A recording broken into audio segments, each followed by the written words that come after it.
नमस्कार और the deep dive में आपका स्वागत है। आज हम एक ऐसे सवाल से जूझ रहे हैं जो हम सब कभी ना कभी खुद से पूछते हैं। क्या लोगों को अपनी बात मनवाना, अपने हिसाब से चलाना, क्या ये हमेशा गलत होता है? तो आज हमारे पास है आर्थर हॉन की एक बहुत ही दिलचस्प किताब, जिसका नाम ही मतलब काफी उकसाने वाला है। Manipulation, dark psychology to manipulate and control people. अब देखिए, इस चर्चा का मकसद ये समझना है कि कैसे ये किताब मैनिपुलेशन को अच्छाई या बुराई के चश्मे से नहीं देखती। नहीं, वो इसे एक सिस्टम की तरह देखती है। मानो जैसे हम किसी मशीन को खोलकर देख रहे हों कि उसके कलपुर्जे काम कैसे करते हैं, बिना ये सोचे कि वो मशीन अच्छी है या बुरी। बिल्कुल। और किताब का जो मुख्य तर्क है वो यही है कि मैनिपुलेशन कोई डरावनी चीज नहीं है। कोई काली कला नहीं है जैसे हम सोचते हैं। हाँ, काली कला नहीं है। ये तो बस जानबूझकर डाला गया प्रभाव है और हमारी रोज की जिंदगी का हिस्सा है। एक नौकरी के इंटरव्यू में या फिर माँ बाप जब अपने बच्चे को होमवर्क करने के लिए मनाते हैं, ये सब कहीं ना कहीं इसी दायरे में आता है। किताब कहती है कि इसे एक स्किल की तरह देखो, जैसे शतरंज खेलना। इसमें भी रणनीति होती है, चालें होती हैं और एक लक्ष्य होता है। ठीक है, तो चलिए इसे खोल कर देखते हैं। सबसे पहले तो ये किताब मैनिपुलेशन शब्द को परिभाषित कैसे करती है, क्योंकि हम सब सोचते हैं कि हम इसका मतलब जानते हैं, पर शायद जो हम जानते हैं वो आधा अधूरा सच है।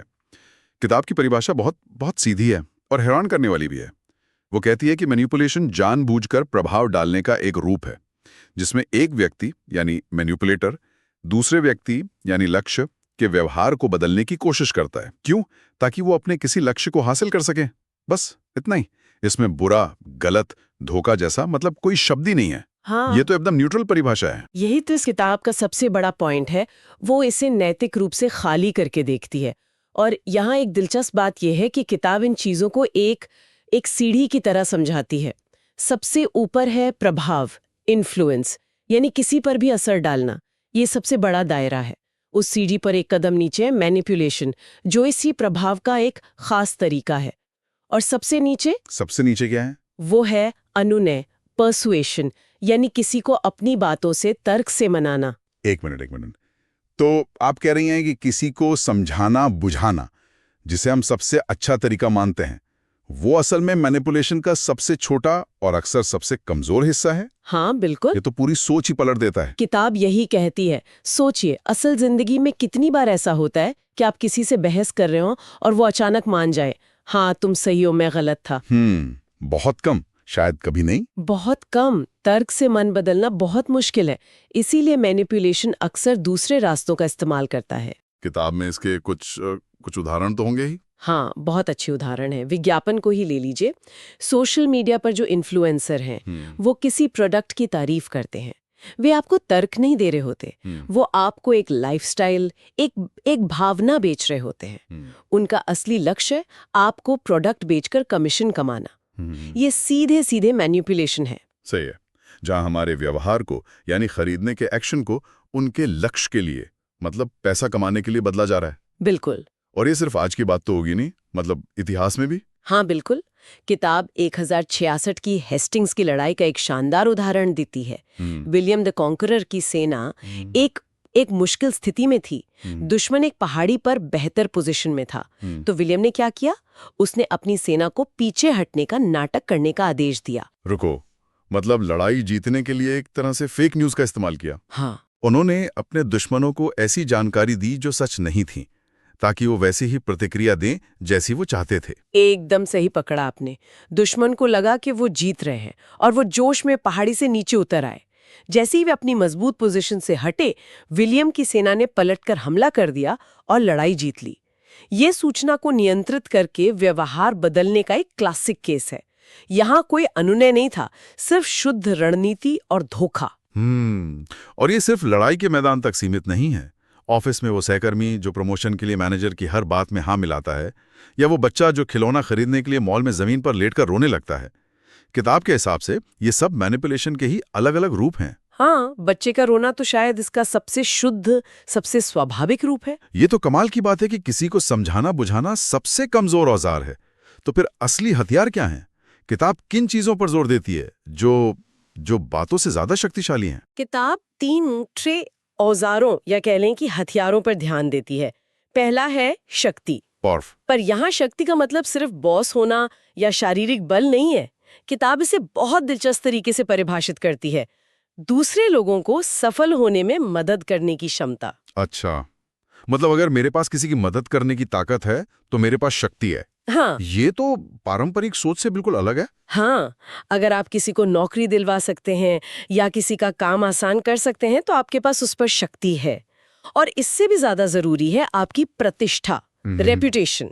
लोग आपकी शक्ति के बारे में क्या सोचते हैं, ये असल शक्ति से भी ज्यादा मायने रखता है। ठीक है, शक्ति समझ आया। दूसरा औजार क्या है? दूसरा औजार है धोखा, डिसेप्शन। डिसेप्शन। और इसे भी किताब बहुत मशीनी तरीके से देखती है। सूचना का नियंत्रण। सूचना का नियंत्रण? हाँ, सोचिए ये गूगल मैप्स की तरह है। अगर कोई आपको नक्शे पर गलत मोड़ बता दे तो आप गलत जगह ही पहुंचेंगे, हाँ, चाहे आपकी ड्राइविंग कितनी भी अच्छी क्यों ना हो। सही बात है। किताब कहती है कि इंसानी व्यवहार भी ऐसा ही है। गलत इनपुट, गलत आउटपुट। अगर आप किसी तक पहुंचने वाली जानकारी को कंट्रोल कर सकते हैं तो आप उसके फैसलों को भी कंट्रोल कर सकते हैं। और तीसरा? तीसरा है अतार्किक व्यवहार, इरैशनल बिहेवियर। ये इस सच पर आधारित है कि हम इंसान हमेशा तर्क से नहीं चलते। हम सब ऐसी चीजें करते हैं जिनका कोई लॉजिक नहीं होता, जैसे लॉटरी का टिकट खरीदना। हाँ, ये जानते हुए कि जीतने की संभावना ना के बराबर है। बिल्कुल। या फिर सोशल मीडिया पर घंटों रील स्क्रॉल करते रहना। मैं खुद इसका दोषी हूँ। ये अतार्किक है, पर यह अनुमान लगाया जा सकता है कि लोग ऐसा करेंगे। एक अच्छा मैनिपुलेटर इंसान की इन्हीं छोटी छोटी अतार्किक प्रवृत्तियों का फायदा उठाता है। ठीक है, तो हमारे पास शक्ति, धोखा और लोगों के अतार्किक व्यवहार का फायदा उठाना, ये 3 मुख्य औजार हैं। अब किताब ये भी बताती होगी कि इन औजारों को इस्तेमाल करने की तकनीकें क्या हैं? बिल्कुल। किताब सिर्फ सिद्धांत नहीं देती, वो प्रैक्टिकल तकनीकें भी बताती हैं जो हम रोज देखते हैं। सबसे क्लासिक है गाजर और छड़ी। अच्छा, इनाम और सजा। हाँ, अच्छे काम के लिए इनाम गाजर और बुरे काम के लिए सजा छड़ी। बच्चों की परवरिश से लेकर ऑफिस के बोनस और प्रमोशन तक ये सिस्टम हर जगह काम करता है। ये तो बहुत सीधा साधा है, कुछ और कुछ गहरा भी होगा। हाँ, फिर आता है भावनात्मक मैनिपुलेशन। ये थोड़ा ज्यादा जटिल है। इसमें किसी को अपराध बोध कराना यानी गिल्ट ट्रिप देना, डराना धमकाना या फिर प्यार और आकर्षण का लालच देना शामिल है। किताब कहती है कि इसका असली मकसद किसी की सच्चाई की धारणा को ही बदल देना है। मतलब? अगर कोई आपको ये यकीन दिला सकता है कि हर समस्या की जड़ आप ही हैं, तो वो आपकी पूरी दुनिया को नियंत्रित कर रहा है, सिर्फ आपके कामों को नहीं। और एक और तकनीक जिसका जिक्र था, करिश्मा, कैरिज्मा। हाँ, ये तो हमेशा एक पॉजिटिव गुण माना जाता है। किताब इसके बारे में क्या कहती है? यहीं पर किताब एक और चौंकाने वाली बात कहती है। वो करिश्मे को शक्ति का भ्रम कहती है, इल्यूजन ऑफ पावर। 1 मिनट, क्या? शक्ति का भ्रम?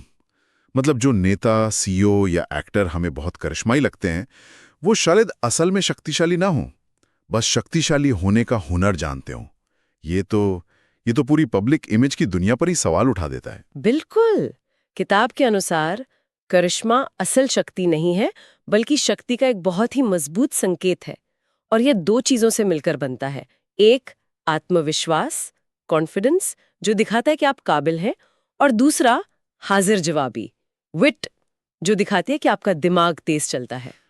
अच्छा। एक आत्मविश्वासी और हाजिर जवाब इंसान अपने आप शक्तिशाली लगने लगता है, भले ही उसके पास कोई असली अधिकार ना हो।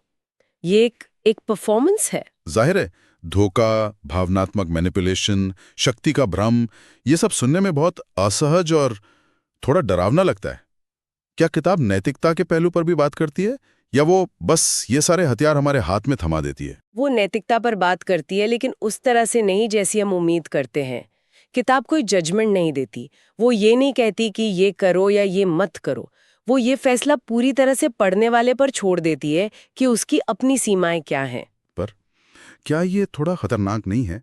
अगर आप किसी को मैनिपुलेशन के सारे औजार दे दें और नैतिकता के बारे में बस कुछ सवाल उठाकर छोड़ दें, तो क्या आप एक तरह से लोगों को इसका गलत इस्तेमाल करने के लिए बढ़ावा नहीं दे रहे? ये तो किसी को एक लोडेड बंदूक देकर कहने जैसा है कि अब तुम खुद तय करो कि इसका क्या करना है। ये एक बहुत ही जायज सवाल है और किताब इसका जवाब सीधे तौर पर नहीं बल्कि घुमा कर देती है। उसका तर्क ये है कि ये सिस्टम पहले से ही दुनिया में मौजूद है। लोग हर दिन हर पल इसका इस्तेमाल कर रहे हैं, चाहे अनजाने में या जानबूझकर। किताब आपको कुछ नया नहीं दे रही, वो बस उस मशीन का नक्शा दे रही है जो पहले से चल रही है। इसे समझना आपको इसका इस्तेमाल करने की ताकत तो देता है, लेकिन ये आपको इससे बचने की भी समझ देता है। तो किताब कौन से सवाल उठाने को कहती है? वो पाठक को सोचने पर मजबूर करती है। जैसे, क्या धोखा देना हमेशा गलत होता है? तब क्या जब आप किसी बच्चे को सब्जियां खिलाने के लिए एक छोटा सा सफेद झूठ बोलते हैं? या शक्ति का गलत इस्तेमाल क्या है? एक बॉस और कर्मचारी के रिश्ते में शक्ति का संतुलन वैसे ही बिगड़ा हुआ होता है, तो वहां सीमा कहाँ है? और सबसे बड़ा सवाल, क्या लक्ष्य इतना जरूरी है कि उसके लिए अपनाए गए साधन मायने नहीं रखते? किताब जवाब नहीं देती, बस आईना दिखाती है। तो क्या किताब कोई भी नियम, कोई भी सीमा नहीं बताती? सिर्फ एक सख्त और सीधी सलाह देती है। अच्छा, वो क्या है? कानून कभी मत तोड़ो। किताब का कहना है कि जेल जाना आपके लक्ष्यों को हासिल करने का अच्छा तरीका कतई नहीं है।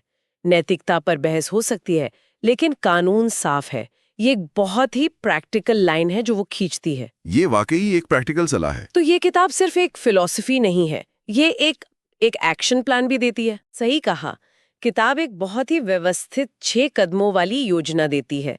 पहला, अपने लक्ष्य को एकदम साफ साफ परिभाषित करो। अमीर बनना नहीं, बल्कि 5 साल में 1 करोड़ रुपए का नेटवर्थ। दूसरा, उस लक्ष्य तक पहुंचने के सारे मुमकिन रास्तों का नक्शा बनाओ।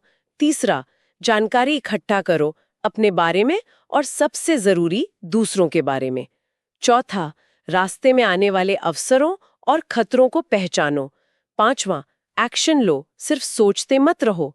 और छठा, जो शायद सबसे जरूरी है, सीखो और सुधार करो। हर नतीजा एक सबक है। इसमें जो तीसरा कदम है, जानकारी इकट्ठा करें, वो मुझे सबसे जरूरी लगा। किताब कहती है कि ये सिर्फ जासूसी करना नहीं है, बल्कि ये समझना है कि आपके बॉस को प्रमोशन से क्या मिलेगा या आपके सहकर्मी को किस बात का डर है।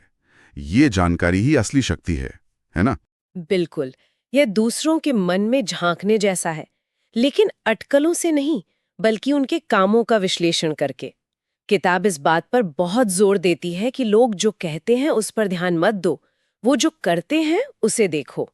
उनके काम उनके असली इरादों और लक्ष्यों का पता देते हैं।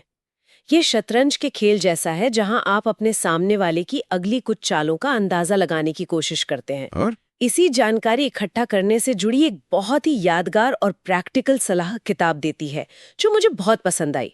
बॉडी लैंग्वेज के बारे में। हम सबने सुना है कि चेहरे के हाव भाव पढ़ो, लेकिन किताब कहती है चेहरे पर भरोसा मत करो। हाँ, ये एक शानदार नगेट है। लोग मुस्कुराना और परेशान दिखना, दोनों का नाटक आसानी से कर सकते हैं। किताब कहती है कि अगर आप जानना चाहते हैं कि कोई आपकी बात में सच में दिलचस्पी ले रहा है या नहीं, तो उसके चेहरे को नहीं, उसके पैरों को देखो। पैरों को? ये तो मैंने पहले कभी नहीं सुना। है कि वो उस बातचीत से निकलना चाहता है, भले ही वो मुस्कुरा रहा हो, लेकिन अगर उसके पैर सीधे आपकी तरफ है तो वो पूरी तरह से उस बातचीत में शामिल है। वाह, अब से मैं हर मीटिंग में टेबल के नीचे देखने वाला हूँ। ये तो एक सुपर पावर जैसा है। तो जब हम इस सारी जानकारी को एक साथ रखते हैं तो इसका कुल मतलब क्या निकलता है? आर्थर हॉन की किताब मैनिपुलेशन को किसी अंधेरी डरावनी कला की तरह नहीं, बल्कि प्रभाव डालने के एक सिस्टम की तरह पेश करती है। एक ऐसा सिस्टम जो दूसरों के लक्ष्यों को समझने और उन तक पहुंचने वाली जानकारी को नियंत्रित करने पर टिका है। हाँ, और इस ज्ञान को देखने का नजरिया बदला जा सकता है। इन मैकेनिक्स को समझना सिर्फ दूसरों पर प्रभाव डालने के लिए नहीं है, यह खुद को मैनिपुलेट होने से बचाने के लिए भी एक बहुत शक्तिशाली कवच भी है। मतलब ये आत्मरक्षा का एक औजार भी है, सिर्फ हमला करने का नहीं। निश्चित रूप से। जब आप ये समझने लगते हैं कि कोई आपकी भावनाओं का फायदा उठाने की कोशिश कर रहा है या आपको आधी अधूरी जानकारी देकर कोई फैसला लेने पर मजबूर कर रहा है, तो आप उस पैटर्न को पहचान सकते हैं, आप उस प्रभाव को रोक सकते हैं। ये आपको उन हालातों में ज्यादा नियंत्रण देता है जहां दूसरे लोग अपना एजेंडा आगे बढ़ाना चाहते हैं। आपको एक आसान शिकार होने से बचाता है। हाँ, और जैसा कि आपने कहा, ये किताब आत्मविश्लेषण पर भी बहुत जोर देती है। ये सिर्फ दूसरों को पढ़ने के बारे में नहीं है, बल्कि खुद के मन को समझने के बारे में भी है। बिल्कुल। और यहीं पर किताब एक बहुत ही गहरा सवाल छोड़ जाती है। किताब का एक मुख्य बिंदु ये है कि प्रभावी मैनिपुलेशन आपके अपने लक्ष्यों को गहराई से समझने से शुरू होता है।